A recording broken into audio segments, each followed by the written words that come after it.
সাইদ নিজে বলে গেছেন মৃত্যুর আগের দিন যে অন রেকর্ড দুটি ইলেকট্রনিক মিডিয়াকে যে তাকে শারীরিকভাবে প্রহার করা হয়েছে এবং প্রহার করেছে তৎকালীন বেগম রোকেয়া বিশ্ববিদ্যালয়ের ছাত্রলীগের সভাপতি পোমেল বড়ুয়া নিজ হাতে তাকে প্রহার করেছে। যাবতীয় যে অব্যবস্থাপনা, ব্যত্যয় সবকিছুই দীপুমণির আশ্রয় প্রশ্রয় এবং আশকারায় ঘটছে। বা ক্লারিক্যাল একটা অ্যাপ্রোচে যদি আপনি এই সব সমস্যার সমাধান করার চেষ্টা করেন তাহলে 5 মাস কেন 5 বছরও চলে যেতে পারে। তাতে কিন্তু ফ্রাস্ট্রেশন বাড়বে।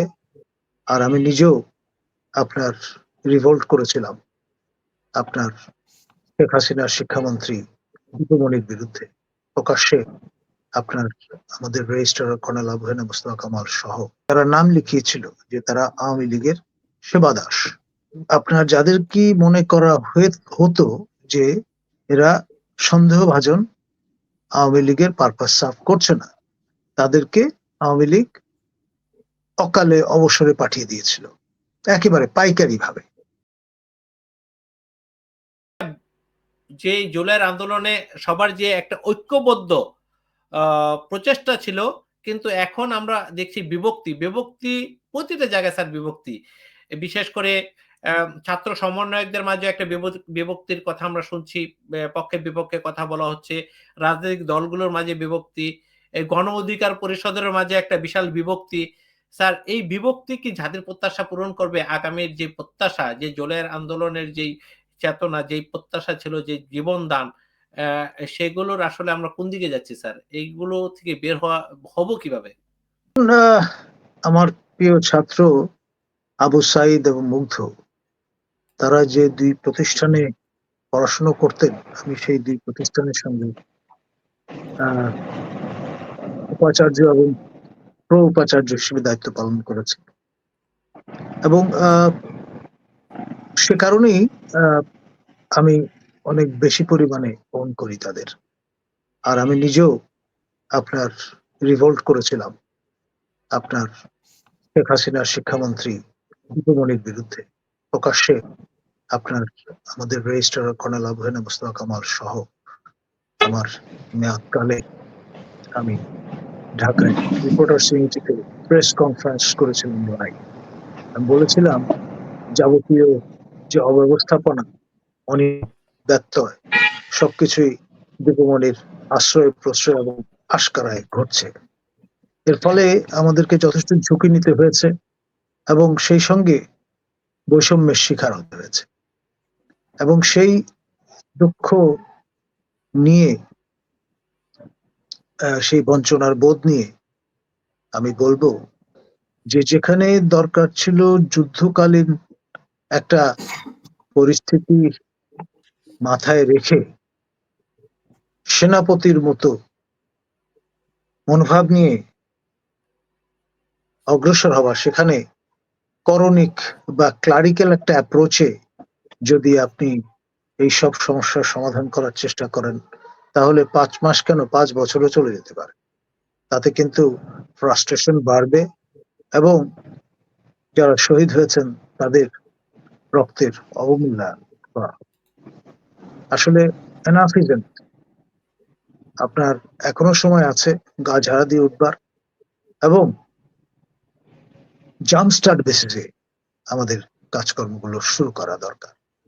আমার প্রিয় ছাত্র আবু সাইদ নিজে বলে গেছেন মৃত্যুর আগের দিন যে অন রেকর্ড দুটি ইলেকট্রনিক মিডিয়াকে যে তাকে শারীরিকভাবে প্রহার করা হয়েছে এবং প্রহার করেছে তৎকালীন বেগম রোকেয়া বিশ্ববিদ্যালয়ের ছাত্রলীগের সভাপতি পোমেল বড়ুয়া নিজ হাতে তাকে প্রহার করেছে। এবং এই যে শারীরিকভাবে নির্যাতিত হয়েছিলেন, তিনি যখন জীবিত ছিলেন সেই সময় তৎকালীন প্রক্টর বেগম রোকেয়া বিশ্ববিদ্যালয়ের শরীফ সাহেব কিংবা তৎকালীন উপাচার্য প্রফেসর হাসিবুর রশিদ তারা কিন্তু কোনো ব্যবস্থা গ্রহণ করেননি, নির্বিকার ছিলেন এবং তাকে রীতিমতো ক্যানন ফডার, মানে যেটা করে মৃত্যুর মুখে ঠেলে দিয়েছিলেন। এবং এই জন্যই এই ধরনের ব্যক্তিবর্গের আপনার বিচার একেবারে যেটাকে আমি বলবো ফরজ, তা না হলে জাতির কাছে আমাদের দায়বদ্ধতা কতটুকু সেটা কিভাবে আমরা সফল। একটা বিষয় পরিষ্কার বলে দেওয়া ভালো, ইংরেজিতে যে কথাটা আছে কল স্পেড স্পেড। আপনার যে লোকগুলো আওয়ামী লীগ করত তারা যে পরিমাণ সক্রিয়তা দেখিয়েছে তার দলের জন্য, বিশেষ করে জনকীর্তক হিসেবে যারা নাম লিখিয়েছিল যে তারা আওয়ামী লীগের সেবাদাস, এর বিপরীতে আপনার যাদের কি মনে করা হতো যে এরা সন্দেহভাজন, আওয়ামী লীগের পারপাস সার্ভ করছে না, তাদেরকে আওয়ামী লীগ অকালে অবসরে পাঠিয়ে দিয়েছিল একেবারে পাইকারি ভাবে প্রশাসনে যারা ছিলেন। এখন পরে ব্যাপারটা কি দাঁড়ালো, তারা বৈষম্যের শিকার, এই বিষয়টা জাস্টিফিকেশন হাজির করে অমল ধবল সবগুলো পদ তারা রিটায়ার্ড অবস্থা থেকে এসে নিজেদেরকে পদায়িত করেছেন। শুধু না, চুক্তি ভিত্তিতে এসে আবার প্রমোশনও নিয়েছেন, নিয়ে মোটামুটি সেট হয়ে গেছেন বিভিন্ন জায়গায়। মজাটা হচ্ছে তাদের যখন অবসরে পাঠিয়ে দেওয়া হয়েছিল অকালে, একটা লোকও কোন রকমের সক্রিয়তা দেখিয়েছে দেখায়।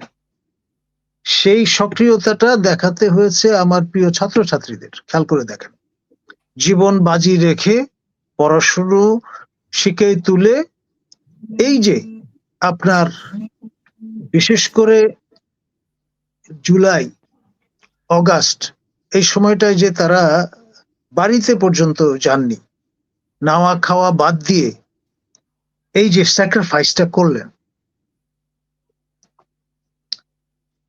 তাদের আর এই সমস্ত লোক যারা পদায়িত হয়েছেন পরবর্তীতে এক কাতারে এক পাল্লায় যদি ফেলে বিচার করার চেষ্টা করেন তো আসলে বিমাতাল সুলভ আচরণ করা হয়েছে বলে আমি মনে করব।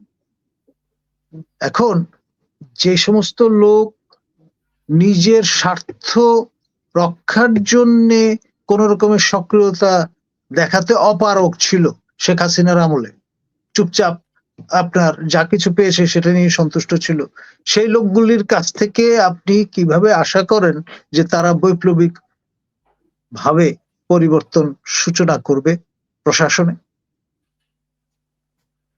ওই যে আমি কথাটা বলছিলাম যে আম গাছে জাম হবে না, তাই হচ্ছে। 5 মাস অতিক্রান্ত হয়ে গেছে, তাদের কোন রকমের গা নেই। এবং আজকে একটা বিপদ হোক, একটা লোককে কিন্তু পাওয়া যাবে না, কেউ দায় নেবে না। আপনি খেয়াল করে দেখেন যে প্রমল বড়ুয়া শারীরিকভাবে নির্যাতিত করলো সবার সামনে, এবং যেটা অন রেকর্ড, 2টি ইলেকট্রনিক মিডিয়াকে খোলামেলা সবার সামনে এসে জীবিত অবস্থায় আবু সাইদ বলে গেলেন। সেই প্রমল বড়ুয়া কোথায়? তাই সে কিভাবে একটা ছাত্র হয়ে দুটি গাড়ি মেনটেন করতো, তার ভিতরে একটা রাখতো ক্যাম্পাসে যেটা সে ব্যক্তিগতভাবে ব্যবহার করতো, আর আরেকটা ভাড়া দিয়ে রেখেছিল। সেই ভাড়া গাড়িটা কোথায় তো খুঁজে বের করার চেষ্টা করেছে।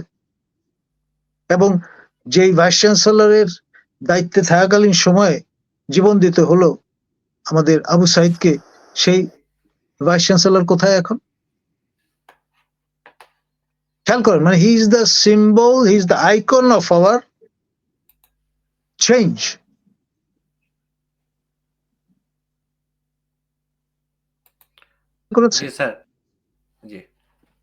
আমি সমস্ত ঝুঁকি নিয়ে আবু সাইদ মৃত্যুবরণ করার কয়েক ঘন্টার মধ্যে আমি জানি শেখ হাসিনা দোদণ্ড প্রতাপে দেশ চালাচ্ছে, তখন সমস্ত রকমের ঝুঁকি মাথায় নিয়ে আমি কিন্তু শোকবাণী দিয়েছি। এবং আমি 3টা ইলেকট্রনিক মিডিয়া, ইন্টারন্যাশনাল মিডিয়ায় আমি ক্ষুব্ধ প্রতিক্রিয়া ব্যক্ত করেছি ঝুঁকি নিয়ে। কিন্তু তৎকালীন ভাইস চ্যান্সেলর তিনি নিরাপদে বাংলোতে লুকিয়ে থাকলেন এবং র্যাবের প্রহরায় দ্রুততম সময়ের মধ্যে আপনার ক্যাম্পাস ছেড়ে সার্কিট হাউসে, তারপরে সেনা ছাউনিতে, সেখান থেকে বিজিবির এসকর্ট নিয়ে ঢাকায় সৈয়দপুর দিয়ে, এবং তাকে কেউ কিন্তু খুঁজে বের করবার চেষ্টা করছে না। কিন্তু সবাই আবু সাইদের কথা বলছি আমরা।